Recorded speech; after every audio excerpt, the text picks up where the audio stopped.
Se on moronääs, niin kuin tamperelaiset sanoo. Tervetuloa hei Lentävänniemen ratikkajuhlaan mun kanssa. Ratikkajuhla järjestettiin Hiedan rannassa Tampereella. Täällä on ihanat graffiitit maalattu tänne Hiedan rannan tehdasalueelle. Ei ollut mitään opastetta, mutta hyppäsin vaan jostain ovesta sisään. Ja niin siellä olikin sitten näkyvillä vähän ton ratikan infran kasvamista, että mihin kaikkialle se on siitä sitten vielä Lentävänniemestä menossa. Tai no Lentävänniemen kärjestä ei jatka todellakaan enää mihinkään, mutta tulee Näsijärvi vastaan, mutta tosiaan siellä vähän kerrottiin sitä, että mihin kaikkialle se sitten kasvaakaan tässä ajan saatossa. Ja tässä tosiaan näkyy hyvin tämän infran rakentuminen sitten pitkin Tamperetta, eli sitten on mahdollisuus päästä jossain vaiheessa sitten tonne Linnanmaalle ja Pirkkalaan ja niin edelleen, eli ton ratikan infra on kyllä aika pitkällekin kasvamassa. Tapahtumassa menin tietysti ihan eläkeläisenä heti kello 14.30, niin siellä oli tosi vähän väkeä vielä siinä vaiheessa, koska tapahtuma alkoi vasta kello 15. Mutta tosiaan ihan mukavasti silloinkin jo väkeä paikalla, mutta toki se ruuhkautui sitten siinä vaiheessa, kun tapahtuma alkoi. Ja tämä on aivan ihana tämä miljöö. Ja seuraavassa hetkessä lavalle pomppaskin Tampereen oma pormestari morottaan kansalaiset meet börjäre. Seuraavana nähtiinkin Tampereen ratikan iskä, eli isukki, Pekka Sirviö. Tampereen ratikka ei ole niin kuin länsimetro. Oltiin aikaisemmin valmiita, kun oli alun perin ajatus, ja meillä jäi budjetista vielä 7,5 miljoonaa. Miettikää! Hiedanranta on käsityöläisten ja taiteilijoiden oikein ryhmittymä, ja siltä se näyttääkin upeita taideteoksia. Tapahtumassa pystyi tekemään itsellensä vähän kolikkoa, oli mehua, oli makkaraa, oli ratikka, pysäkkibongausta, oli vaikka ja mitä. Mutta tietysti se kaikkein tärkein, eli juhlaratikka. Ja sen kyytiin pääsi sitten hyppäämään ihan velotuksetta, ja kyllä oli turvoksissa koko ratikka, mutta se nyt oli ihan oletettavaa, että se tulee olemaan tosi täys. Toivotaan sitten, kun se oikeasti rupeaa liikennöimään, niin ei ole ihan noin täys kuitenkaan.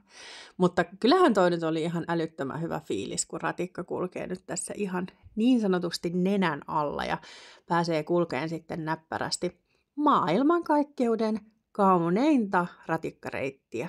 Näin mä sanoisin. Tässä vielä himppasen sisäkuvaa ratikasta. Eli täyttä on, mutta kaikilla oli tosi hyvä fiilis, oikeasti. Ja tästä lähtee maailmankaikkeuden kaunein ratikkareitti ihan kokonaisuudessaan. Eli tervetuloa mukaan. Tämä lähtee nyt tästä Hiedanrannasta. Hiedanrannasta sitten etenemään Näsijärven rantta pitkin, joten ota hyvä asento ja nauti.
käydäänkin sitten perillä päätepysäkillä Santalahdessa.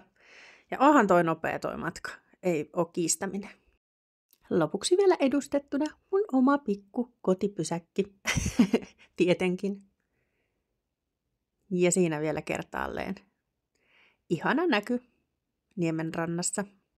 Meinaatko sä hypätä ratikan kyytiin?